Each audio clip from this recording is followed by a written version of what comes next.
So typically, we hire when we have too much on, which is all the time. But it's when it gets to that point of we've got too much on, and we've also got people kind of saying, where is our stuff? Even though we've said, it's 2 or 3 months, and it gets to that kind of 2 or 3 months bit, and we're going, oh dear, we've got a bit to pick up on and a lot of slack to pick up. And sometimes it's like, we want to be able to jump on certain projects that come up that have a tighter deadline, and we just don't have the facilities to take that on. Like the barn conversion I'm working on now, I've only been able to jump onto that short notice and turn it around quickly because I've got you and the other members of staff. The audiences. The various audiences, to deal with all those other bits, which frees me up to do stuff like that. And obviously, once we've got a bigger team, it frees up more people to do stuff like that. And some clients don't mind when you sort of say, you're not looking to do anything anytime soon. Do you mind if we maybe push you back a couple of weeks so we can slot something else in?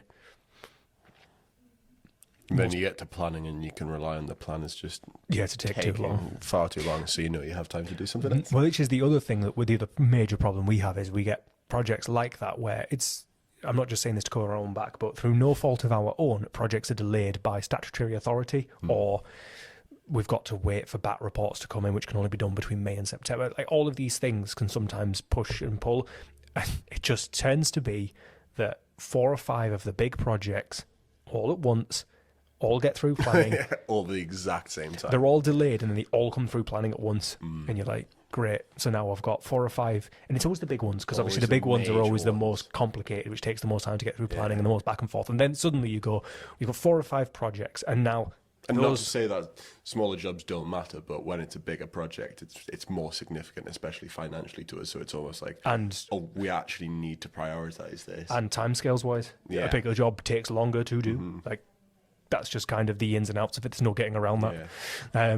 But that's typically when we tend to employ, and we've been kind of working on getting us in front of that line, which is going okay at the minute. Is it? Yeah.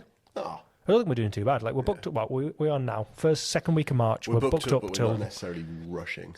Yeah, we're booked up until July, but it's like a nice flow rather than us chasing our tail. And then obviously you leave as the new person comes in, they can pick up that bit of slack. Yeah. So where we're saying we could do with an extra person, if that person comes in before you come back, then we're almost then ahead.